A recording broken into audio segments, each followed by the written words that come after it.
Shetani anaweza kutumia udhaifu kukandamiza chini, kukupeleka chini,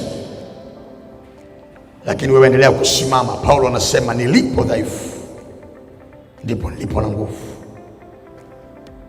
Siogope, usije ukavunjika moyo wa kuendelea na safari ya hatima yako, kumtafuta Mungu, kumwomba Mungu, kumtolea Mungu sadaka, eti kwa sababu ya udhaifu wowote ulionao.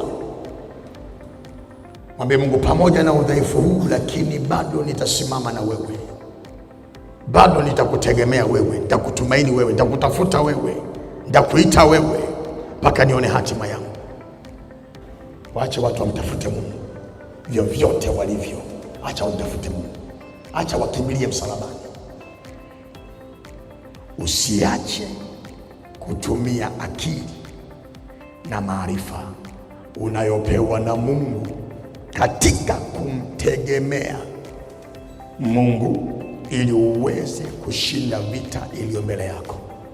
Hatuwezi kufika kwenye hatima tusipojua namna ya kutumia akili ambayo Mungu anatupa njiani.